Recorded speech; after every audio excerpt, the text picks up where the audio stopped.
એટલે મને તમે અમદાવાદ થી લઈ જવા દો એમ કેવા? અરે ના સાહેબ, તમારે અમદાવાદ છોડીને જવાતું હશે? તમારે ક્યાંય નથી જવાનું, તમારે અમદાવાદમાં જ રહેવાનું છે. એઝ અ મારે હેન્ડીકેપ ક્યાંય જોબ કરવા જવું હોય તો શું આ પોસિબલ છે કોઈ અધર કન્ટ્રીમાં? આપણે થારમાં બેઠા યાર પહેલી વખત. ખડાવો છે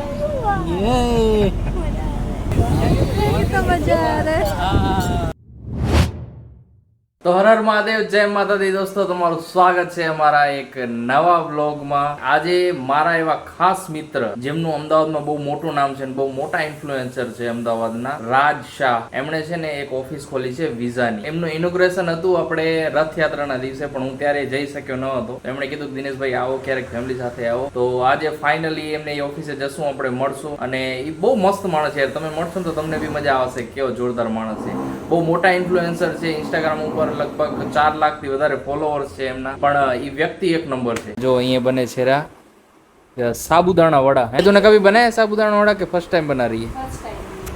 देख रहे कितना मस्त बन रहा है। हाँ मस्त बन रहा है, मस्त बन। कुछ नहीं किया मैंने, कुछ किया रे? पता नहीं इसमें नमक कैसा होगा। नमक डाला था ठीक से? तू बनाएगी तब चखेंगे ना। मस्त बनेगा एकदम जोरदार। આપણે ખાસ હોય એટલે મને ખબર છે એના હાથમાં જોરદાર જ બને. दे प्लेट दे।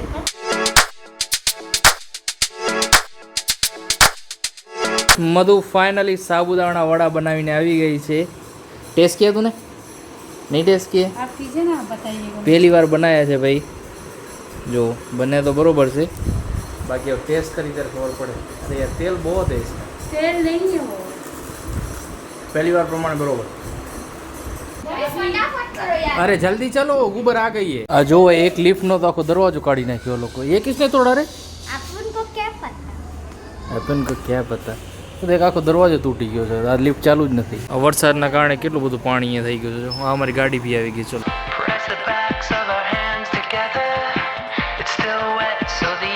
મિત્રો અમે આપણે આવી ગયા છીએ આ છે એની ઓફિસ ये वाला ચલો મળી સાહેબ મેં તમે આવો ને સાહેબ, ફાઇનલી તમે આયા કરી। Congratulation, many congratulation. आपका खूब खूब आभार कैसे हो? बस बढ़िया। और भाभी ખરેખર ખૂબ આનંદ થયો હવે સાંભળ્યું ને કે તમે ઓફિસ કરો છો। બહુ મજા આવી। એટલે મને તમે અમદાવાદથી લઈ જવા દો એમ કેવા? અરે ના સાહેબ, તમારે અમદાવાદ છોડીને જવાતું હશે? તમારે ક્યાંય નથી જવાનું, તમારે અમદાવાદમાં જ રહેવાનું છે। મિત્રો આ આપણા રાજભાઈ છે જેમનું નામ અમદાવાદમાં આમ ગુંજે છે હો, ગર્જના કરે છે એમનું ઇન્સ્ટાગ્રામમાં મારે જોડે ભૂલ થઈ કે મને એમ કે 4 લાખ ફોલોઅર્સ છે, પણ એમના 5 લાખ પ્લસ ફોલોઅર્સ છે ને રાજભાઈ ક્રેઝી અમદાવાદી। તમે ખાલી એકવાર સર્ચ કરશો ને ઇન્સ્ટાગ્રામમાં ક્રેઝી અમદાવાદી, તમને જાણ થઈ જશે કે રાજભાઈ શું મહાન હસ્તી છે। અરે સાહેબ, બસ તમારા લોકોના સાથ સહકારથી જ છીએ, બાકી તમારા વગર અમે કશું નથી। એ તો છે હજુ બસ લઈ જાઓ, ઓરિજિનલ ગોલ્ડ। પાછળથી બ્લેક છે। મારે તમારે એક પ્રશ્ન પૂછવો હતો, બરોબર? જી સર। હવે એઝ અ હું હેન્ડીકેપ છું, હા। તમે બાકી નોર્મલ લોકોને તો બધી કન્ટ્રીઓમાં જ્યાં જવું હોય ત્યાં જોબ કરવા, ફરવા કે કંઈ બીજી રીતે સ્ટડી કરવા મોકલી દો છો। એઝ અ હેન્ડીકેપ મારે ઇન્ડિયામાં તમને ખબર છે કે અત્યારે વ્યવસ્થા એટલી બધી હેન્ડીકેપ માટે નથી કરેલી હોતી, બરાબર? રેમ્પો નથી બનાવેલી હોતી કે ક્યાંય લિફ્ટની સુવિધાઓ નથી હોતી। બાકી અધર કન્ટ્રીઝમાં મેં આ વસ્તુ નોટિસ કરી છે, જો કે હું ક્યારે ઇન્ડિયાથી બહાર ગયો નથી, પણ આ કન્ટ્રીમાં એવું નોટિસ કર્યું છે કે ત્યાં ફર્સ્ટ પ્રાયોરિટી એ લોકો હેન્ડીકેપ અને જે વૃદ્ધો હોય છે ને એમને આપતા હોય છે, કે એમને તકલીફ ના પડે એવી વસ્તુઓ પહેલાં બનાવો। નોર્મલ માણસો તો એમાંથી બી યુઝ કરી શકશે, બરાબર? તો એઝ અ અમારે હેન્ડીકેપ ક્યાંય જોબ કરવા જવું હોય, બરાબર, તો શું આ પોસિબલ છે કોઈ અધર કન્ટ્રીમાં? યા શ્યોર સર, કેમ નહીં। જો તમે હેન્ડીકેપ છો અને ઇન્ડિયા જેવી કન્ટ્રીથી તમે બિલોંગ કરો છો અને કોઈ એવી કન્ટ્રીમાં જવા માંગો છો કે એ કન્ટ્રી પણ તમારા હેબિચ્યુઅલ અને તમારી જે વસ્તુ જે તમે હેન્ડીકેપ છો એની નેચર તમને એક્સેપ્ટ કરે, જો એવી કન્ટ્રીઝમાં તમારે જવું હોય તો તમારા માટે બે બહુ જ સરસ મજાનો ઓપ્શન છે। એક છે દુબઈ, તમે જઈ શકો છો, અને બીજું છે લંડન। આ બે કન્ટ્રી મોસ્ટ પ્રોબેબલી જો આપણે પ્રાયોરિટીરાઇઝ રીતે ગણવા જઈએ તો આ બે કન્ટ્રીમાં આ વ્યક્તિઓ માટે, હેન્ડીકેપ પબ્લિક માટે એટલું સરસ મજાનું નેચર ફ્રેન્ડલી આ કન્ટ્રી છે કે આ લોકોને બહુ સારી રીતે એક્સેપ્ટ કરે છે અને જોબ પણ બહુ સરસ મજાની મળે છે। જેમાં તમે મોલમાં પણ સારી એવી જોબ કરી શકો છો, યા તો કોઈના જેવી રીતે આપણે ઇન્ડિયાની અંદર ડીમાર્ટ હોય છે એવી રીતે ત્યાંની કન્ટ્રીઝમાં સારા એવા હાઇપરમાર્ટ્સ હોય છે, ત્યાં તમે સારી એવી જોબ કરી શકો છો અને ત્યાંની કન્ટ્રી તમને ઇઝીલી એક્સેપ્ટ કરી શકે. અને રાજભાઈ આ તો થઈ કે નોર્મલ હેન્ડીકેપ લોકો, જે લોકો પાસે સ્ટડી કરેલું છે, જે લોકો પાસે ડિગ્રીઓ છે, જે લોકો પાસે એક્સપિરિયન્સ છે, જેમ કે મારી પાસે સોશિયલ મીડિયા માર્કેટિંગનો એક્સપિરિયન્સ છે, એક સ્કિલ છે, એવા વ્યક્તિઓને બી ત્યાં જોબ મળતી હોય છે. હા, 100%. જો એઝ અ તમે સોશિયલ મીડિયા રીતે યા તો એવી કોઈ વ્યક્તિ હોય કે જે હેન્ડીકેપ છે, પણ યસ જો તમારી અંદર ટેલેન્ટ અને સ્કિલ છે તો તમારા માટે છે યુરોપ. યુરોપની અંદર સ્પેશિયલાઇઝ જો આપણે વાત કરીએ તો મોરેશિયસ અને ફ્રાન્સ અને ઇટલી અને માલ્ટા, ગ્રીસ, આટલી કન્ટ્રીઝ એટલી જોરદાર છે કે ત્યાંની પબ્લિકને સોશિયલ મીડિયા થકી એક એવો હાઇપ છે કે દરેક વ્યક્તિને સોશિયલ મીડિયામાં બહુ સારી રીતે પોતાની પ્રેઝન્સ ક્રિએટ કરવી છે અને માર્કેટમાં સારી રીતે વાયરલ થવા માટે એવા વ્યક્તિઓને યા તો એવી કોઈ માર્કેટિંગ એજન્સીને શોધતા હોય છે કે જે એમને હેલ્પ કરે. સો જો તમારે જવું હોય એઝ અ હેન્ડીકેપ તરીકે અને તમારે જો સોશિયલ મીડિયાનું સારું એવું નોલેજ છે તો તમે યુરોપ માટે પ્રિફર કરી શકો છો. થેન્ક યુ સો મચ આટલી બધી માહિતી આપવા માટે. જો આવું બધું તો મને કંઈ ખબર નથી કે આપણે ભાઈ એક હેન્ડીકેપ તરીકે લોકો આપણે જઈ શકીએ છીએ. આપણી પાસે જો સ્કિલ હોય ને તો આપણે દુનિયાની કોઈ પણ કન્ટ્રીમાં જઈને વર્ક કરી શકીએ. બસ આપણી પાસે સ્કિલ હોવી જોઈએ, ટેલેન્ટ હોવું જરૂરી છે. શું કેવું રાજભાઈ? 100%. મિત્રો અત્યારે આપણે છે ને પ્રેમની ફેવરેટ ગાડી છે થાર, તો એમાં રાજભાઈને કીધું ભાઈ થારમાં થોડો ફેરવો અમને. हम फर्स्ट टाइम सच में उसमें ट्रैवल करेंगे ना. देख प्रेम थार अरे चालू कर प्रेम प्रेम थाल पे चढ़ेगा आज. थार में बैठना है तुझे. ઊંચી છે સાહેબ, મારી સીટ નાની નીચી છે થોડી.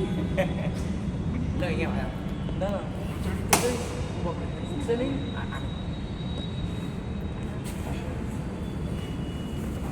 ये तो एक आत्मा का बाकी है. प्रेम कैसा था आजा तू भी बैठ जा. મિત્રો ફર્સ્ટ ટાઈમ ઇન હિસ્ટ્રી આપણે થારમાં બેઠા યાર પહેલી વખત.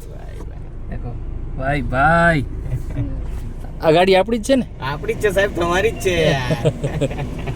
प्रेम कैसा मजा आ रहा है ना? और देखती कैसे करते थे ना.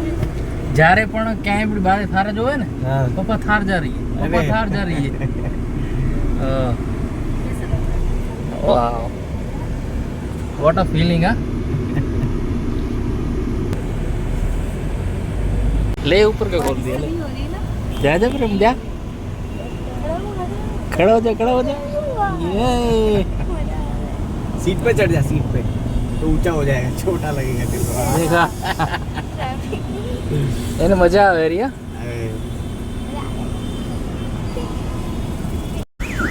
कितना मस्त लग रहा है ना, हवा चल रही है कैसे. कितना मजा आ रहा है. उधर देखो, इस तरफ उस तरफ उस तरफ. मजा आ रहा है. प्रेम का फेवरेट थार एंजॉय करते हुए कैसा लग रहा है. अच्छा लग रहा है.